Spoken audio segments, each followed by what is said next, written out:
Welcome to another transformative episode of SoulShift, where we explore the profound awakenings that happen when we courageously turn towards our truth. Hi, I'm Christine Morgenstern-Shin, and I'm with my co-host, Mindy Gorman-Pletzer.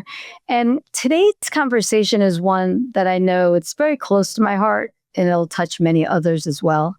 We're diving deep into healing trauma that lives just not in our minds, but in our souls, in our bodies, and in our energy.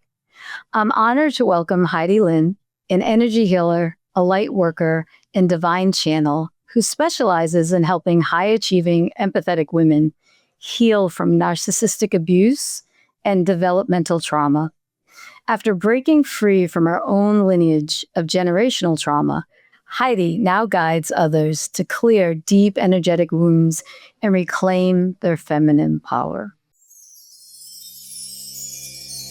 Welcome to SoulShift, where modern science, ancient wisdom, and real life align. SoulShift offers a peaceful pause in your week, a gentle reminder that meaningful change doesn't have to be overwhelming. Together, we'll discover practical tools, we'll share authentic conversations, and honor the beautiful complexity of being human. This is your invitation to breathe, to reflect, and to trust the process. Thank you for being here. Let's shift Gently. Together. So what moves me most about your work, Heidi, is you help women not just stop with the challenges of the abuse, but to move from surviving to start truly rising. So welcome to SoulShift. Thank you. Appreciate that. And I wanted to dive in right out of the gate, if it's okay, to talk about how you broke free from this lineage of generational trauma. Are you comfortable sharing what that process and awakening looked like for you? And how did it actually shape your calling to help other people heal at this soul level? Oh, I'm absolutely happy to share it. My story is definitely something that's inspiring for others. It all started when I was very young. I can remember that I always felt like I didn't belong. In the home I was in, I felt like I was like from somewhere else. And I was being abused constantly, but there was a part of me that would pop out at times going like, this isn't it. This isn't it. And I really didn't know what that was, but there did come a time in my life where I was taken out of my home and put into a foster home, and my father had threatened my life. So I had been put in a high security foster home. I just wanted to die. I just didn't want to be around anymore. I was going to have him actually killed and then take myself out. I thought, I'm done with this world. I'm out. And what happened was I had left my foster home and gone to live with my mother's sister and their family. They sent me to a hypnosis session. And it was a great lady. I remember her name was Leanne. And after the third session, it was like my mind shifted. I was not hell-bent on leaving this world and being done. I was like, wait a minute, I think I can live. And I just started seeing opportunities. It was like the whole wiring that was going on in my subconscious had changed. And at that point, it was like, well, if I'm going to live, I'm obviously not going to follow through with killing someone else. That would destroy my life. And from that moment on, I got on this, I don't even know how to explain it. It was like a mission to heal myself. And I did everything I could possibly do. Everything from, theta healing. I did NLP, the Tony Robbins stuff, the breaking of the boards. I mean, you name it, I've done it and probably have a certification in it. And through all of that, I realized that, what was happening to me was something that was programmed in me. And that's where I started learning about what developmental trauma is. From the time that you're in the womb to the time that you're 10 years old, you are developing who you are as a being, your brain, your subconscious, everything, your conscious mind, right? Because we're basically a sponge at that time. We just take everything in. You're bad. I feel that I'm bad. The only way for it to stop is to rewire it. Now put in physical abuse and emotional abuse and, manipulation, all these types of things. All of a sudden, you don't even know who and what you are. And so women who, like myself, who I kind of got this, I'm going to heal myself, this masculine, I'm going out there energy, were successful. I was extremely successful in real estate. I was the #1 salesperson everywhere I was at. But home, I was dying inside. I had the wrong relationships. I was attracting all the wrong things because there was still the program running in the background of you're not worthy, you're not good enough, love is pain, abuse is love, chaos is life. So when I figured all that out and understood that it was developmental trauma and that it's actually a disorder that cannot be healed by any prescription, you have to go in body, mind, and spirit and heal it. Yeah. You were so fortunate that you were able to dig deep and figure this out. Mm-hmm. So how would you call this developmental trauma disorder, DTD, different from what most people think of when they hear trauma? And why is it that so many accomplished women carry this without even realizing it? Well, for one, a lot of people say it's PTSD. And it's not. Oh. And then there's also complex PTSD, which recently I've seen that on some of my social media. Oh, that's complex PTSD. Complex PTSD is repeating trauma. PTSD, as we know, is a single event, could have been raised in a great childhood, go to war, and now you have post-traumatic stress disorder. It's an event that happened, or continual stress. Developmental trauma happens from the time you're in the womb till you're 10. You're developed with it. You created your being that way. So you're going to grow up. You're going to be an adult. There's things that you have to do in society. You have to get a job. You have to get a career. And a lot of the people that I work with have a very similar story to mine. But everybody has their story on how they've built themselves, right? Some people, they're cowering more. They're more people pleasing. Other women are very strong and successful and overpowering. They're using their masculine energy way too much because they're always in survival mode. Wow. Right? So with that, I feel like these women don't know what's going on because it was ingrained into them from the time they were a child, while their subconscious was still running the show. Because until we're like about 10 years old, that's when our consciousness comes online, our conscious thoughts. That's when kids, hey, I don't want to do this and that. All of a sudden they get a little bit of backbone and they're not just a sponge. But it's still you. And so they've completely identified with this. So you could be out there and be the successful woman and looking like everything's great, but at home and inside of you, you're silently dying. You've got the wrong relationships. You're constantly attracting narcissist friends, bosses, men, whatever. It doesn't matter. It's in your physical body. It's in your subconscious. It's in your being. So the only way to heal it is to heal those three things and then replace it with new beliefs, new energetic signatures. It's really fascinating. And I love how you shared with the audience that our biology can become our biography years later. And it sounds like, a lot of women that are in their second, say, season of life start having different awakenings and they want to uncover. They might not know that they've had developmental trauma, but they want to uncover, why don't I feel as amazing on my inside as I am successful on the outside? So when clients like this come to you and they're just not aware of what's happening inside their bodies, how do you first approach trying to assist them and help them? Usually, if they're coming to me, they have something that they're not happy with in their life.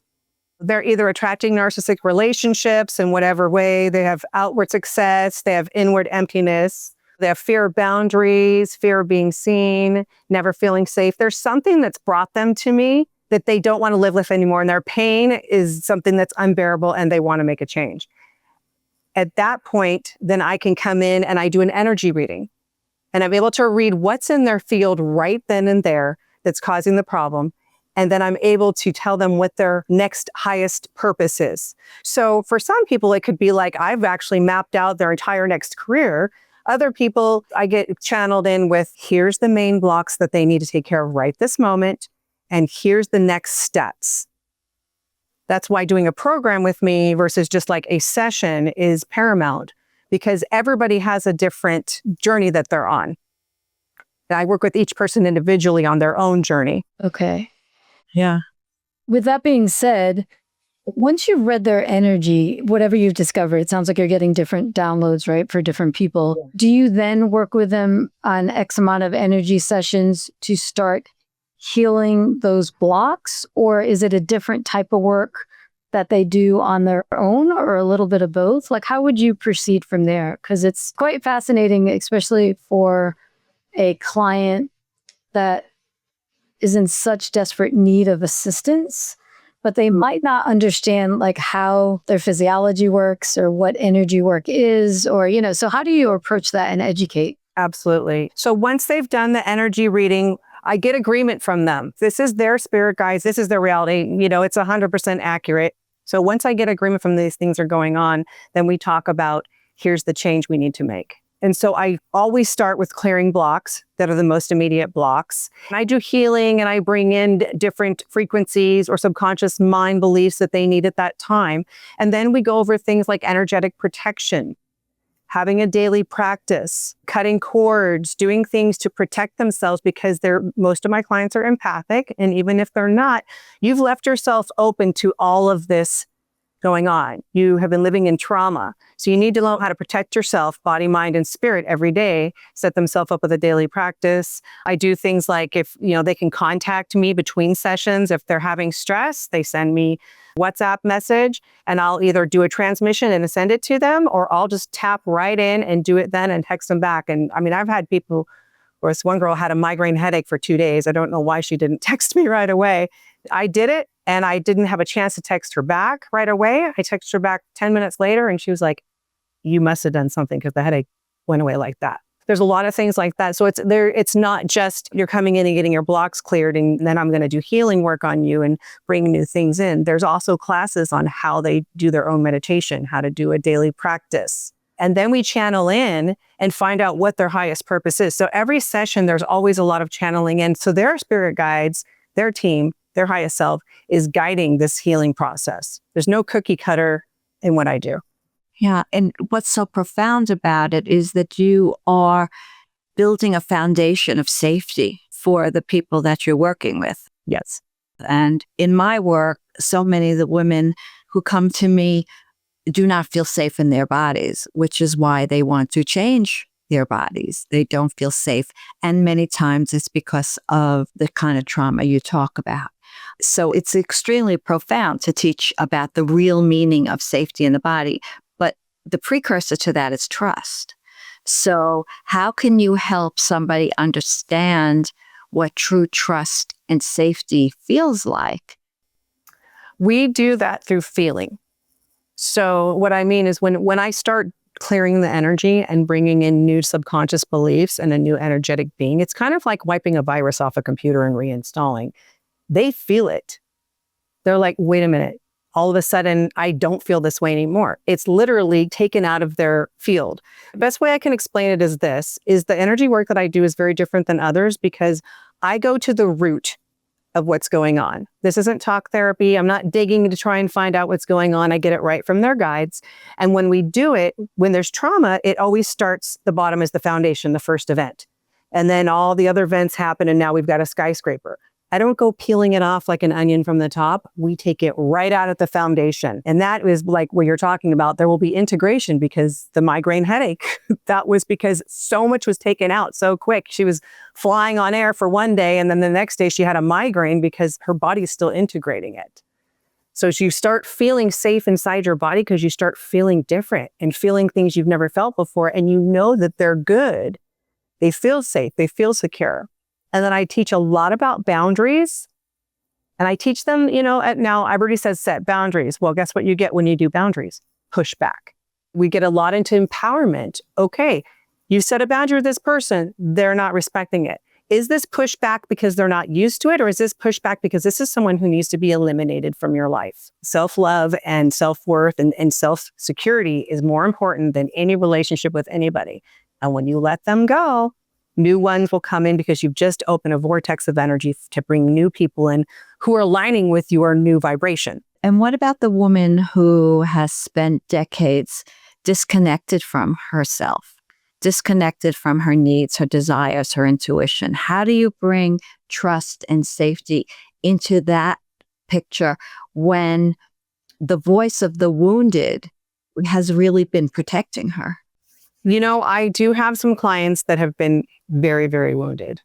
And I would say again, I tap into their guides to find out what the information is that I need to give them in the highest and best way, because everybody's going to have a different thing. There's going to be some who are wounded this way, some who are wounded that way. She feels unsafe because of this. It can't just be, I'm going to make you feel safe because. I need to find out what's making you feel unsafe first. What is that block? What is that belief? So that we can work on healing that, changing that, and putting in the new, stronger belief. And then I give them the support of, okay, let's say it's setting boundaries. Then I give them the support. Okay, set that boundary, text me back, tell me what happened. So they've got me by their side to help them through the hard things, to keep them feeling safe within themselves and within their body. It just happens throughout the process, and everybody's different. Some people, that safety may not be their thing. It may be being seen. Right. Somebody doesn't feel heard, and that's their big trauma.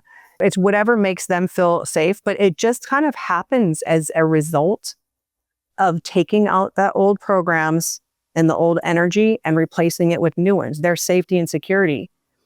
One thing I'm called to tell you guys right now, my guides say, one of the biggest things for me was as soon as I started doing this work on myself and started to feel safe and secure, it was so easy for me to not be triggered by anything anymore.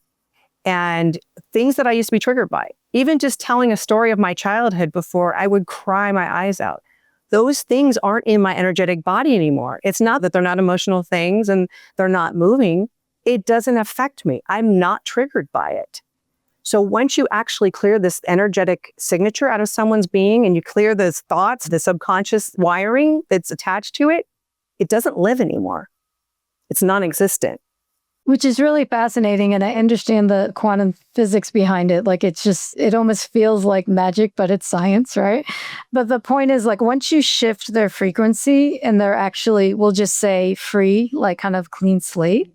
And then it sounds like you're layering in behavioral change skill sets to teach them, whether it's releasing the people pleasing or setting boundaries or what have you.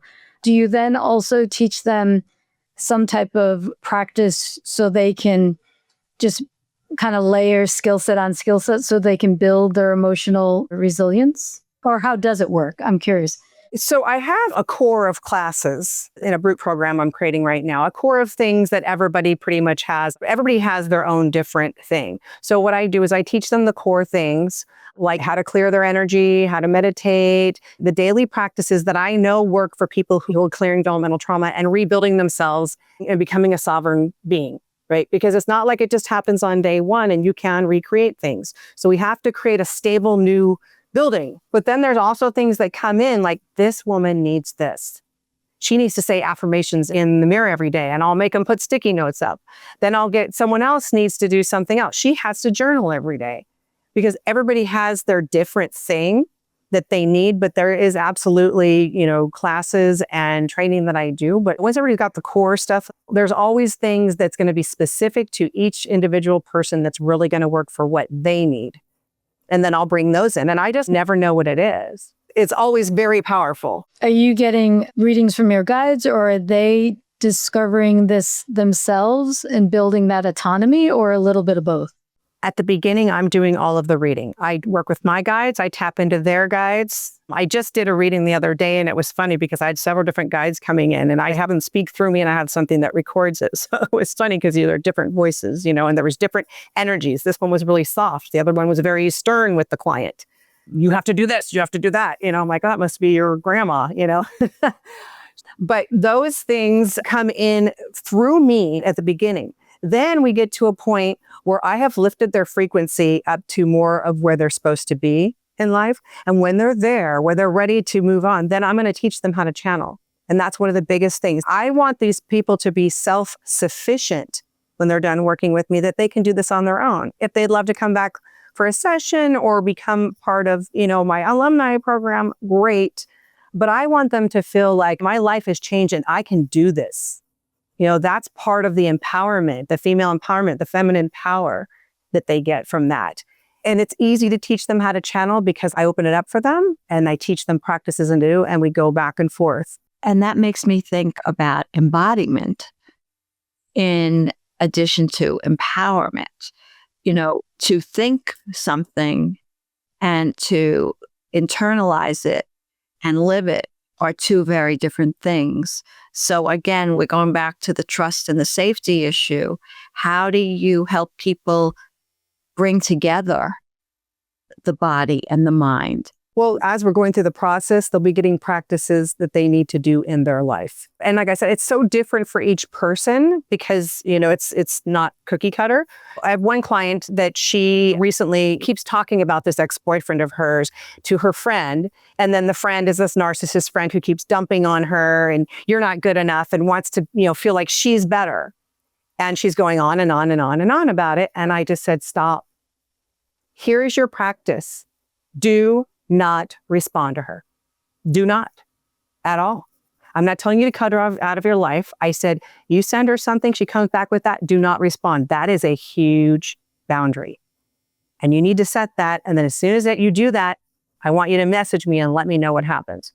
And so she started doing that. And then there was something with her job where she felt that she, was not making enough money. And I said, I want you tomorrow to go into your job and you're going to ask for that raise. And here's how we're going to do it. And we channeled the whole thing in and she went in and she got the raise. There's things that come through for them to do in their life. Again, it's one-on-one basis, but there's also just a core program of what works to get them to where they need to be. But everybody's different. Everybody has different challenges and different things going on in their life. So that's part of the support I have with the WhatsApp where they can message me when they need me. For some people, this could be lifelong. Obviously, like you're sharing, started in childhood in some cases.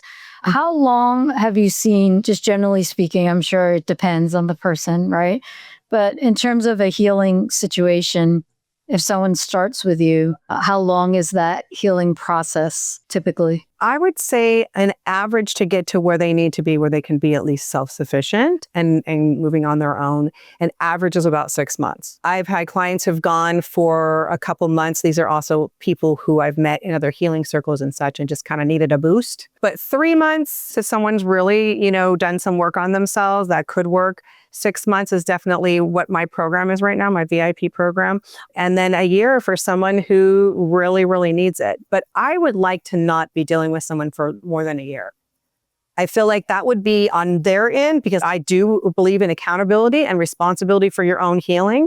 If someone's going over a year, they're not doing the work. And I absolutely say this is a co-creation process. I'm not here to just do all the healing work and you get to just sit down. On the days I'm doing the actual healing, yes. But everything else, this is, there's homework, there's things they need to do. They really have to want to heal themselves and be an active participant in the process. That's where the embodiment comes in, right? Yeah. Heidi, as I'm listening to you, I'm thinking about the driven, successful woman, right? Now, very often, that voice of the wounded is there to help her survive. Absolutely. Right? Very often, it's a solution more so than the problem, right? It becomes the problem when there are consequences. So how do women navigate the challenge of healing while still functioning in their daily lives when they're used to pushing through and surviving? Yeah, that's a good one. Well, I'd say, obviously, they're going to have to set this and time block this into their schedule for the healing days we do the healing things. And the work that they need to do, it's not that long. Like for me, I say 10 to 15 minutes of daily practice in the morning to clear everything out, set you up and get you into an energetic state that you're going to be able to function in the day. That's all it takes. And then there's other little homework things. But they need to set these things into their schedule. This should not be like I'm doing this work all day long. It needs to be a new mindset, a new way of being. And so it might take a little while for them to get to that. The girl that texts me and says, oh, well, my friend, this, that, and other thing. I said, stop. We're not doing that. We're not people pleasing. We're not doing this because she wants to be your friend. No, you're not going to talk to her anymore because she is draining your energy. And she says, okay.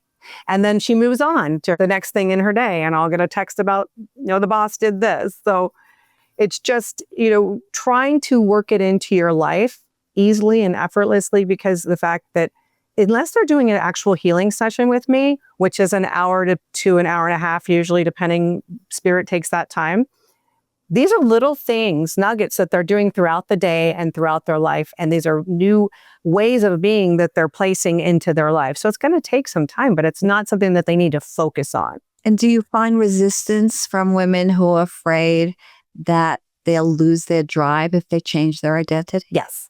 Yeah. Yeah. I could see that. Yeah. And what I explain to them is, as a woman, you have an amazing power. I talk about the feminine empowerment and the divine feminine energy. I've even gotten to the point where I'm like, we literally create life.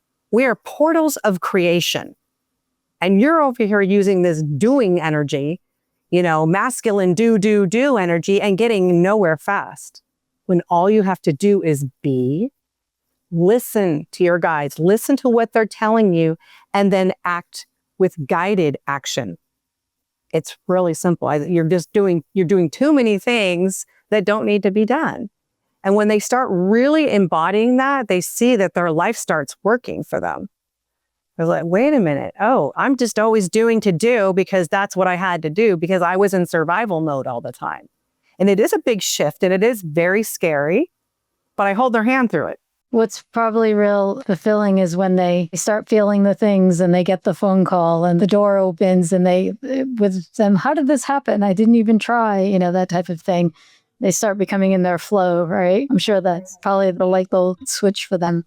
Yes, I've had some people who have been really in the dumps. I want to share a story with you about a girlfriend of mine who had tried to commit suicide. She was high-powered, worked for a high-powered company. I probably can't mention it right now. She was used as a scapegoat. She's always been, top leader of these programs. And she was called from one company to another, thought it was this amazing job. And it was actually, they had manipulated her and she was being used as a scapegoat and she got fired. All along, they knew that they were going to bring her in and make her the scapegoat and fire her. And it just destroyed her. And she stopped working. And next thing you know, she's homeless. And then she's tried to commit suicide. And thank God she was not successful. And I said, you're going to come stay with me. I literally made her come stay at my place and worked on her for 5 days straight. Everything we did. And this is the fastest I've ever had it happen. She went from broken. I didn't even let her on the property without clearing her energy. That was how bad it was. I was like, oh gosh. She started embodying and becoming this. And I'm this super powered woman. I can use my skills for this. The way she was talking and being, and I'm watching her change. And we're sitting outside on the patio the day that she's leaving and literally butterflies were coming and going around our head. I was just like, I'm crying, I'm like, oh my gosh. Within 30 days, she had a friend that was going to take her in where she was living. She went there. Her friend took her in. She had her dream job working for a company that is a nonprofit that helps people. So she had the feeling good part of the job, but also the CEO type powerful woman part of the job, paid her amazing money. She's saving for a house. This all happened in 30 days from her walking out my door. So when I feel that, it feels so good. That's what gives me the drive, is watching these women go from here to here and they're so happy. And then I want to let them go like little birds. It's really blessed work that you do, Heidi. Thank you. No, it's really astounding. So Heidi, if you could leave our listeners with just one key insight that becomes possible, what we like to call a soul shift, right? And it sounds like you very much resonate with that word. What would it be? I would say it's time for the end of self-betrayal. Yeah. You can become safe in your body. You can set boundaries. And when you do that, when you're able to do that, because I know it makes a shift in the body, mind, and spirit for you to be able to get to that point, you will be free. It's beautiful. Yeah, no, absolutely beautiful. Yeah. Heidi, please tell our listeners where they can find you and really experience your profound work. Thank you. Thank you. My website is HeidiLyne.com, HeidiLyne.com.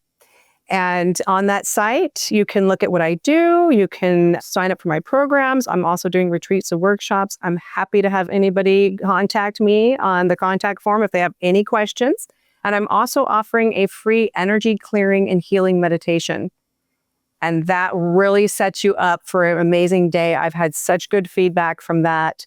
So definitely get on there and get that. That's free and we'll stay in touch. Oh, it's wonderful. Thank you so much. I feel like this conversation just really beautifully illustrates how our deepest wounds, especially think about this, from the womb and then being a child, can literally become portals to our greatest gifts as adults, all right? And I mean, I feel like your work reminds us that healing isn't about strictly becoming someone new. It's more about learning how to come home to your true self or your authentic self, however you want to term it, and be able to listen and, like you said, be and live and reinvent your self-worth, like that self-love, that self-compassion piece, and how you're helping support people is absolutely really amazing. That's better lack of a word. It's just very heartfelt, Thank you. And I send you a lot of love for just being so courageous for breaking your generational patterns. Because think about it, if you hadn't done that, you wouldn't be here creating sacred spaces for all the people that you're helping. So thank you for all the work you do. Thank you. I appreciate it. There's definitely something I'm called to tell you. The one thing that one of my mentors told me was the workshop that you're living is the one you're meant to be giving. And I feel that's for all my clients too. They have a highest purpose, and that's how we find it. Beautiful. Again, thank you. We were blessed to have you with us today. Truly, truly blessed. You've been a wonderful guest, and I look forward to connecting with you further. Absolutely. Bye for now. Bye. Thank you for sharing this sacred time with us today. We hope today's conversation offered something meaningful and nurturing for your journey. Remember, transformation unfolds one gentle shift at a time. There's no rush, just your own perfect timing. Until next week, we invite you to carry one small insight with you. This is not another to-do, but a soft gift to yourself. If something spoke to you today, we'd love to stay connected, so subscribe to join us weekly. And if you're watching on YouTube, feel free to leave us a comment below. Your reflections bring depth to this space and help others feel seen. Remember, you never know what someone is going through, and your comment could shine in someone's heart. Leaving a review or sharing this episode is another beautiful way to support SoulShift and help others find their way here. With love from the SoulShift sisters. Remember, you don't have to walk this path alone. Until next time, may your journey be gentle And your heart full.